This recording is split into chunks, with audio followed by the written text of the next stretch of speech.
tent stop? Hello?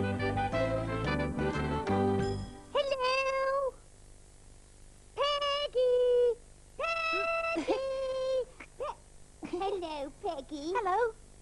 Have a look at this. What do you think it is? It's a blanket.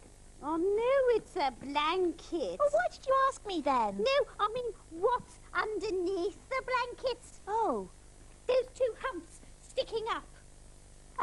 A camel. Oh, I see. You mean they could be the two humps on the camel's back? Yes, I've seen one in a zoo. Oh, I wonder what they're going to do with a camel. Hello. Hello. Hi. Hello, Poppy. Hello, Peggy. Hello, Andy. Andy? Is there a camel in today's story? A camel? No. Why? Well, what's this then? A blanket. Don't start that again. We need the blanket for the first story. No. It's called The Farmer and the Apple Tree. Oh, good. I like farms. Well, I hope you enjoy it. Andy? You've forgotten the blanket. Oops. Wobble and Humphrey. Oh, that's what those two lumps were. It wasn't a camel at all, Peggy. Peggy, where's she gone? Wibble, wobble, wibble, wobble. Long ago, there lived a farmer and his wife. And in their garden was an old apple tree. This one. It's a very old tree. No longer grew any apples. But it was still useful for all sorts of reasons. All kinds of animals used to shelter in it. And the farmer's wife used its branches to hang her washing out to dry. Hello there, Jack. Will you help me hang out my washing? Certainly I will. This is the way we hang out the washing, hang out the washing, hang out the washing. This is the way we hang out the washing on the apple tree. This is the way we hang out the washing, hang out the washing, hang out the washing. This is the way we hang out the washing on the apple tree. There. Done. Oh, yes, it'll soon dry in this hot sunshine. I don't know what I'd do without this old apple tree. Tweet, tweet. Let's rest here a while in the shade of this apple tree. Tweet, tweet, tweet. Tweet, tweet. Good idea. Tweet, tweet. The sun is so hot today. Tweet, tweet. Look, Jack, those birds up there, don't they sing sweetly? It is the only spot round here that they can find shelter in. Now, come, Jack. How about a cool glass of lemonade? Oh, perfect. Tweet, tweet, tweet. Tweet, tweet, tweet. By gum, it's hard work being a farmer. This old apple tree. It's been years since I grew any apples. Look at it. It's just in the way. Right. Time to chop it down. Tweet, tweet, tweet. Did you hear that? Tweet, tweet. I certainly did. Tweet, tweet. Chop our apple tree down. The farmer called it useless. Tweet, tweet. Useless to him, but not to us, tweet, tweet. Wherever shall we shelter from the sun and rain now? Yeah. Was that rotten farmer really going to chop down the apple tree? You went straight into the barn to get his big axe. But that's terrible. Where will the birds shelter? Oh, I hope the farmer changes his mind. But, husband, you can't chop down that lovely old tree. Too late. I've made up my mind. I've not had an apple from it in 5 years. But what about the animals and the birds? And what about my washing? I don't care about that. Now, where's Jack? I need his help. Husband! Oh, Jack, Andy, do something. Don't Save the old worry. apple tree. Don't worry, all is not what it seems. Oh, all this excitement's making me whiskers curl. Jack! Jack! Oh, stand by to push the tree down as I chop it. Right. Right. Farmer, down. No, you will no longer hear our merry chirping to soothe you as you work in your garden. Blah. Stand by, Jack. Now, this is the way to chop down the tree. Chop down the tree. Chop down the tree. This is the way to chop down the tree. It's an old and useless thing. What's that noise? Look! Bees! Bees? Bees? Oh my goodness me, they'll get everywhere. They'll go up my legs and in my hair and... Well, sweep my muddy floor. The inside of this tree's hollow. There's a beehive inside it. And where there's bees... There's honey.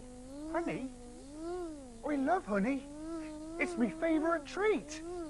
So, husband, are you still going to chop down this lovely old tree? Chop it down? Chop down this wonderful, useful old tree full of honey? I wouldn't dream of it. It can stay here forever. Hey! Come, wife. Let us bake some bread for honey sandwiches. And so the old apple tree was saved. And the birds had their shelter after all. Tweet, tweet, tweet, tweet, tweet, tweet, tweet, tweet, tweet. Oh, what a relief. Thank goodness for those bees. Well, the apple tree looked old and useless on the outside, but inside was full of useful honey. So things aren't always what we think they are. I love honey. It's yummy. No, it's yummy dummy. It's yummy dummy dumptious. All right, Yummy, all yummy, right. dumptious We bunny. get the message. You like honey. Yes. Do you? Oh, I do, actually. In fact, I could do with some right now. Thank you. That's service. Mm.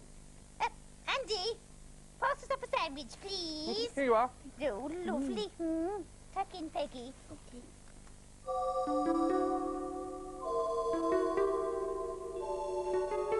The man in the moon came tumbling down and asked the way to Norwich.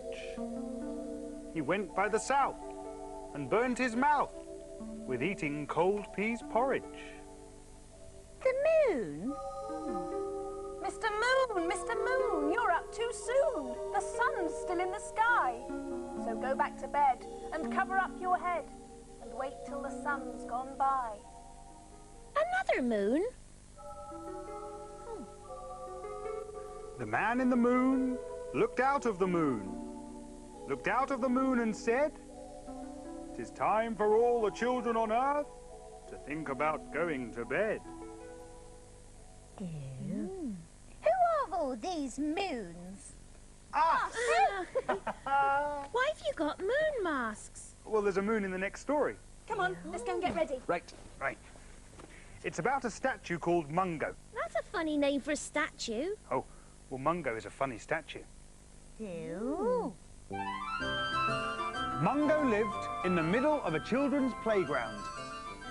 Now, although he was made of stone and couldn't move, he could think, and he did have feelings. He could be happy and he could be sad, just like us. He loved children, and they loved him. They thought he was a brilliant climbing frame, and they loved jumping off him. Oh, he does look kind. He was. On the outside, he was made of stone, but underneath, he had a heart of gold. He's a bit old and mouldy, though. That's right. And that was the cause of the trouble. You see, one day, Mrs. Newcomb, who was in charge of the children's playgrounds, came to look around. Now then, I've been looking at the children's playground, and what it needs is a brand new climbing frame. Right, where? Here, we'll knock down this old statue to make way for it. But Mrs. Newcomb, Mungo's been here for as long as anyone can remember. The children love him. In fact, they use him as a climbing frame. They'll love the new climbing frame even more. Tell the workmen to knock the old statue down and take it to the rubbish dump first thing in the morning. Come along. Poor Mungo.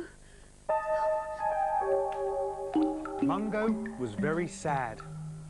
He wondered what it would be like to live on the rubbish dump. A bit lonely. Yes. Wasn't there anyone to help him? Well, that night, there was a full moon. And the moon looked big and shiny and somehow magical.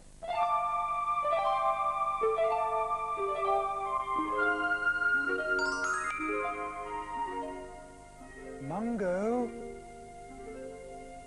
Mungo! It's me, the moon. Listen, Mungo.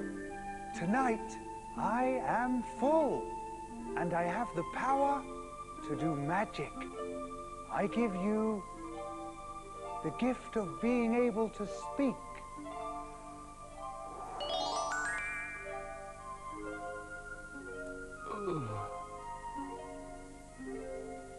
What is making you sad, Mungo? I like living here in the playground, surrounded by all the happy children. But they're going to knock me down in the morning. Oh dear. The children will miss you. And I'll miss them.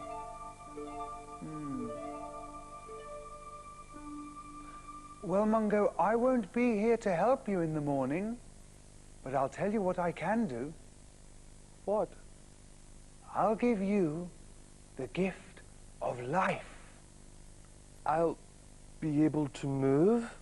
Yes, but it will only last for one morning. During that time, you must sort everything out for yourself. I give you the gift of life.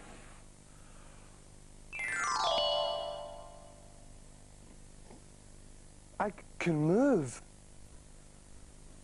I can move. Good luck, Mungo. Good luck.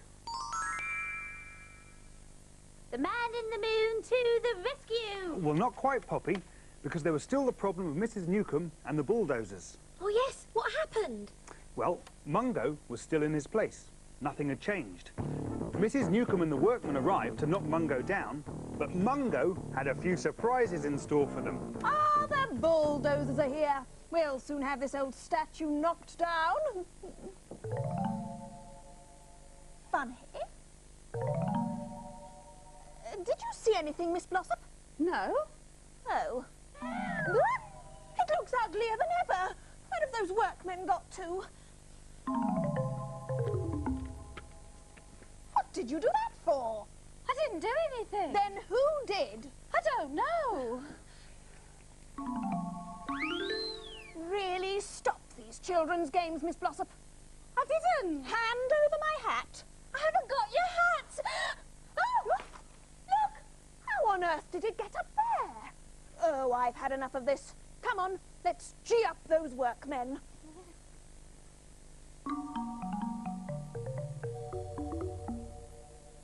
Oh, where'd I leave my notebook? It's gone! Mrs. Newcomb! This is the way to trick them all. Trick them all. Trick them all. This is the way to trick them all. I hope they let me stay. And then, when I came back, the statue had gone. Look! Oh! Well, it soon will be gone. Come along, Miss Blossom. We do have other playgrounds to inspect. Oh, carry on, Mr. Hammer. Right on, Mrs. Newcomb. Stand by with the bulldozers, lads. Nice day for it. Certainly is. Hey? Did you just talk? Who, me? Yes. What, don't most statues talk? No. Oh. Oh, by the way, don't you think the new climbing frame would be much better over there, underneath the tree where the ground's nice and dry? Over there. Over there. Yeah, anything you say. Oh!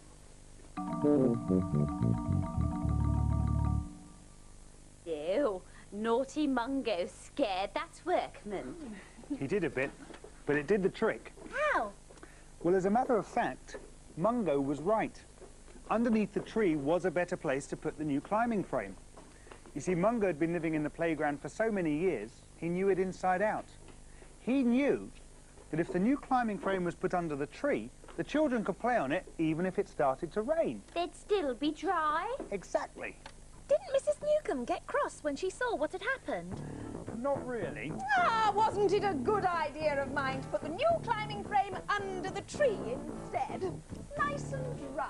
Yes, because that way the children can play on Mungo when it's sunny and on the new climbing frame when it's rainy. Quite. And I suppose this old statue, Mungo, is rather fun after all. My hat certainly cheers him up. I still don't know how it got up there, though. Come along, Miss Glossop. So Mungo wasn't alive anymore then? No, he was a statue again, but a very happy statue. Did he ever come to life again? Sometimes, when it was a full moon, but no one ever saw him.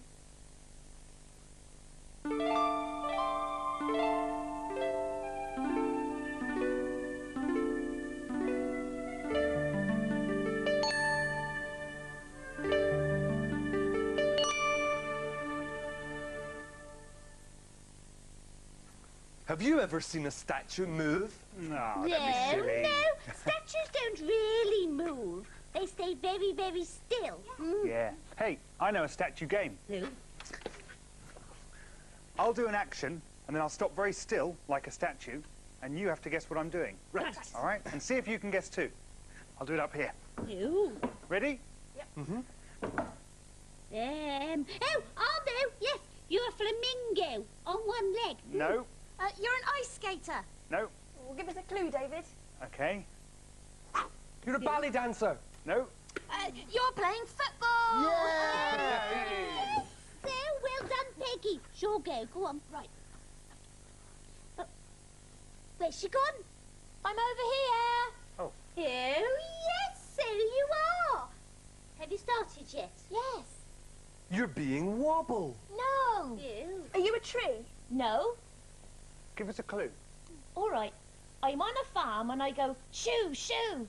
Ew. Are you going shoo shoo? Because you're scaring something away. Yes, I am. Can you guess? You're a scarecrow. Yeah. Well done. Your go. Go on, Emma. Oh, you're dancing. No. Can you guess? You're putting up an umbrella. No. Hurry up, I'm falling over. I know. You're digging in the garden. That's it. Yeah, Andy, your go. Right, hold my hat. Go on, Andy. Oh, yes. Oh, I know what you're doing. Yes, you're being Humphrey, aren't you? No. You're a ballet dancer. No. Are you a monster? No. Oh, give us a clue, Andy. Right, a simple clue. It's a tricky one. This is a tricky one. Oh, no. You're climbing a climbing frame. That like in the story. Well done, Puffy. Well done. Perhaps you could try being a statue. Yes. We'll see you soon. Bye. Bye. Could you give me a hand to lift this? Yours is very good. Yours is very good, Peggy. Very still you were. There's your hat down there. Good.